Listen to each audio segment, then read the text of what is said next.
Your assignment this week is to analyze a communication strategy, in this case a brochure. And in fact, we'll be doing a lot of analysis, but we'll be doing it from the standpoint of applying the communication theories that we talk about. But you will be doing that for your midterm paper and for your final paper. So I thought I would take the opportunity to go over some guidelines for analysis. Before you start analyzing anything, and ideally you will continue to analyze communication strategies when you get out of this class to continue to improve your own ability. Assume whoever designed the strategy did the best they could under the circumstances. In other words, we're not going to analyze things to criticize them, but rather we're going to analyze things to learn from them. Try to determine the target audience. As you should be aware by now, after going through benefit to cost theory, people vary on what they find interesting and therefore beneficial, and on what they consider cost. So you really have to analyze it from the perspective of the target audience. And if you don't know, just try to make an educated guess, analyze from that perspective. Try to determine the context under which the communication is going to occur. In a fixed strategy such as a sign or an exhibit, you pretty much know the physical context, but you also need to know the visuals surrounding there, the potentially distracting stimuli. You're not always going to know that, at least looking at the slides that we're going to do, but make an attempt. Always focus on what works first. As a society, we're very adept at picking out things that don't work. And if that's all you do, that when it comes time for you to do something, all you have is a vast storehouse of what doesn't work and have no idea what works. So focus on what works first and then what can be improved. I suggest always starting with attraction power, because if a person isn't attracted to engage in a communication strategy, there's no communication is going to occur. And then I would move on and assess the holding power. And then I would look at it in terms of, did it actually communicate the message? And that means that you need to know the message, but ideally you can discern it from whatever strategy you're analyzing. Okay, let's analyze something. First of all, the audience, and I happen to know this, are travelers on the Seward Highway in Alaska. This is just a pullout, a roadside pullout. Context, you assume that they're probably looking at a beetle-killed forest. And I can also tell you there's not many distracting stimuli around. This is about it at the pullout. So if we look at the attraction power of this, the items or the elements that people look at, they tend to look at the title. I mean, they can read that, pick that up pretty quickly. They look at the graphics, and they look at how much text there is. Because the text, higher effort. Visuals, lower effort, could be more interesting, which is more benefit. And the title, if it's catchy, could promise benefit. So this is still related to benefit cost. So in looking at this, what works, it's got some visuals, and clearly they seem to be connected, which would make it easier then to follow the flow of information. Good use of white space. And the sign, though the frame isn't very well maintained, the sign appears to be maintained. And if there's one sure way to get people to not engage in a communication strategy of this type, is to leave it unmaintained, because they can just say to themselves, well, if it's not important enough to maintain it, it's not important enough for me to read it. So there's the attraction power. Now let's assume that, we go in here. Oh, I missed something. So it's got, in terms of what's going to attract you in, if we look at the text, first of all, there's too much text. General rule of thumb for signs is used to be about 75 to 100 words, and the suggestion of most recent research is it might only be 30 to 50. That's not a lot of text, but then the holding power of a sign isn't very long anyway. If you look at the titles, the biggest words on there are Chugach National Forest.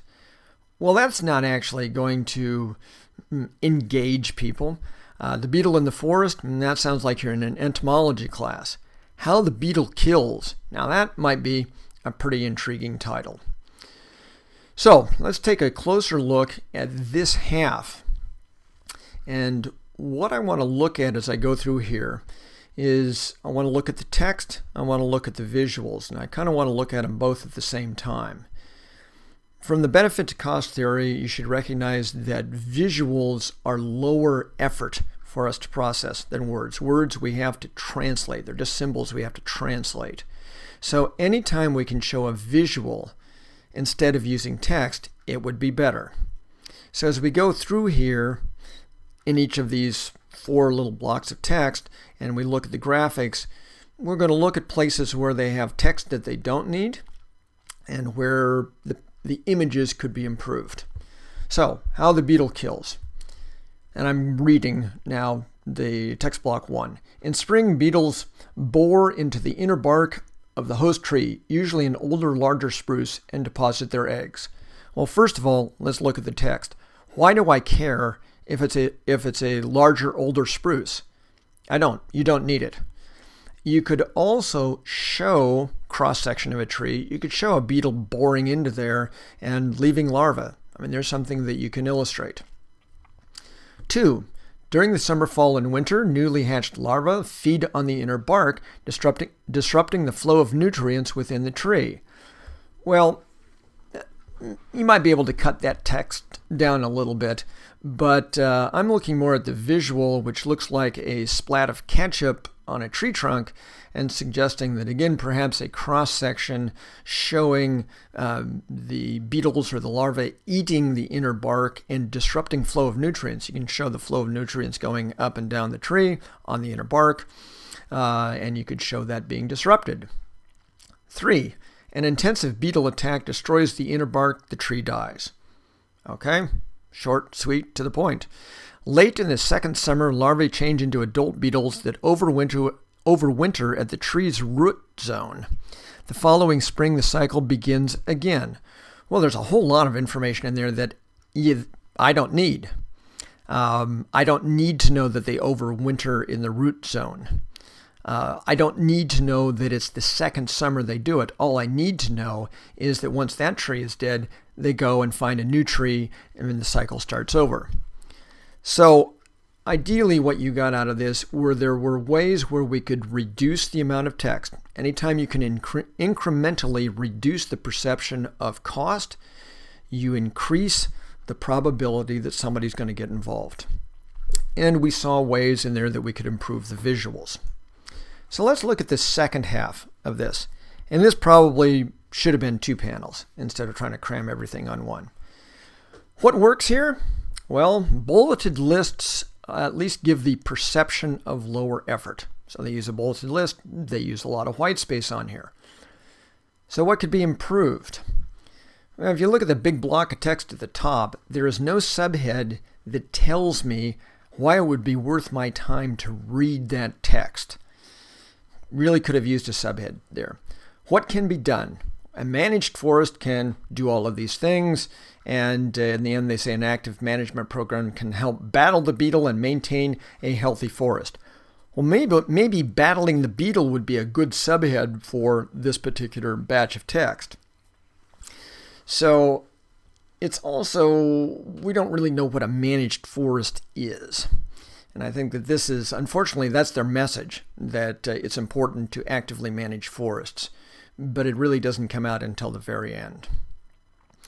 Okay, some key improvements then. Catchier title, which would increase the perception of benefit.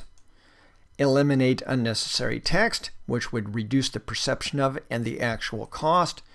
Reduce what is being covered. You know, again, I said you could split that into 2 signs. Maybe one's about active forest management and one's about how the beetle kills. But they're trying to put too much information on a sign, which is classic problem. Use images to tell more of the story. Images, lower cost, lower effort to process, and again, they are likely to be more interesting. Your assignment, again, is to analyze a brochure this week. So start by trying to identify the target audience. And you may not be able to ascertain it with 100% degree of confidence, but at least take a stab at it and then analyze from that perspective. Whatever audience that you chose was the target for that brochure, analyze from that perspective, how they would consider something, what they would consider benefit, what they would consider cost. Try to determine the potential context in which somebody might be reading that brochure. Focus on the attraction power, then the holding power, and then the message. Focus first on what works, and then you can move on to what can be improved. Good luck!